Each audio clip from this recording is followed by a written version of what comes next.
Nze sirina buzibu n'ekyo w'ekitiibwa Mathias Mpuuga Nsamba okubeera omusaale ennyo ku ssaawa esembayo okulaba nga baganda baffe era ababaka Honorable Muhammad Sseggirinya ne Alan Ssewanyana bayimbulwa okuva mu mbuzi ekogga gye bakulungudde kumpi kati emyaka ebiri. Sikirinaako buzibu kubanga ffenna kye tubadde tulafuubanira kulaba nga bannaffe baddizibwa eddembe lyaffe era nga buli budde tubeera mu zi free gundi, buli budde tubadde nga tubeera ku bunkenke babaleeta ku kkooti oba banaabazzaayo ne twasanga babazzizaayo bwe kibanga ku mulundi guno tebabazzizaayo. Sikirinaako buzibu wabula obuzibu bwange buva n'owekitiibwa Mathias Mpuuga Nsamba.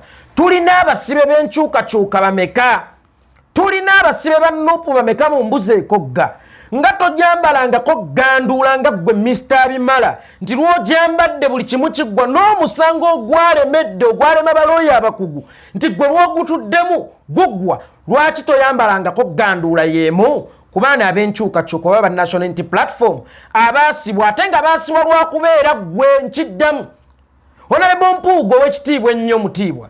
Abaana abo baasibwa lwakubeera gwe. Olwaleero ye gwe leader of opposition lwansonga ffe tuddirira nnamba y'ababaka abangi mu paalamenti. Abaana abo baasibwa bayigga bululu bw'ababaka oba baasibwa bayigga kusaggulira bwa luupu. Abaana abo nga gwe Mr. Bituli bingi anyweza buli ekyalema oba asumulula buli ekyagaana okusumulukuka nga toyambalangako ku gganduula y'emu ogenda obawolerezeeko.